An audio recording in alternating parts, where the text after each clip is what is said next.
I was, as part of my penance with the Obama administration, I was sentenced to teach immigrants, mainly Latino, about the English language. And one time, one of my students asked me an interesting question. She said, Dinesh, you're all involved in American politics and we don't understand any of it. What really is the main difference between the two parties? How would you summarize it? What's the core of it? And I realized, I felt a little helpless for a moment because I realized that my normal way of talking, appealing, say, to the American founding or the Constitution, all of that was remote from these people. These are people whose big challenges were things like, how do I buy a ticket to go get on the bus to get to Target where I can work? So these are people who are operating at the most basic level, and they want me to explain American politics at that level. And so I want to leave you with my thought about how I think American politics can be divided at the simplest level.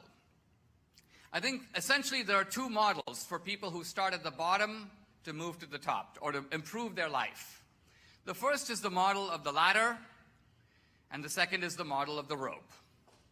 So the ladder is the ladder of opportunity, and that's what the Republican Party stands for. Ladders of opportunity. Now the government does have a role to hold the ladder, which means to protect our rights. Some of us are going to get higher or lower on the ladder depending on how we climb, and also depending on factors we don't control, like luck. But nevertheless, the ladder represents, for the most part, earned achievement. And when you get up on the ladder, you can say, this is my life, I made it, I did it. The other approach, which is the Democratic approach, is the rope. And you can think of the rope as a bunch of guys, these are the Democrats, they're on the top of a building, and we lowly minorities and immigrants are all down there, and they let down the rope. And they go, okay guys, hang on to the rope, we're going to pull you up. That's their model. Now, on the first glance, the ladder is less appealing than the rope. Why? Because the ladder you actually have to climb. The rope you're just supposed to hold on. It seems easier. But if you think about it, it soon dawns on you that you're very dependent on the guys who hold the rope on the other end. If they let go, down you go. And so a second point is, if you stick around a little while and kind of watch the rope in action, you begin to realize that a lot of people who take the rope never seem to get to the top. You notice they get to the middle or they get off the ground, and then the people on top of the building seem to hold. They don't pull, they hold. And then it occurs to you that maybe those people don't want any of these guys to get to the top. Why? Because they've got you where they want you. You're in a position of suspended dependency. You're too far from the ground to drop, and you're not far enough from the top to be able to climb on your own. You just hang there. And so I think that for all of us, ultimately we're faced with this simple choice. Do we want an America of the ladder, or do we want an America of the rope?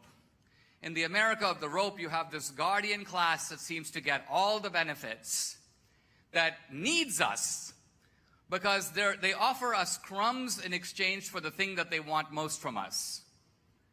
Not today. We're not in the days of slavery. They don't want to steal our labor. In fact, they want something from us that they think is free for us to give, our vote. And so they need us to vote for them to keep the whole rope mechanism going. But it seems to me that our liberation is to recognize that that's actually not the way. We don't want our destiny to be dependent on them. We want our destiny to be dependent on us. The way forward is the way of the ladder. That is our future. That's how we begin to achieve the same dream that so many earlier generations have enjoyed. That's how we move America for all Americans closer to what Reagan meant when he spoke so beautifully now a few decades ago of what he called morning in America. Thank you very much. Thank you.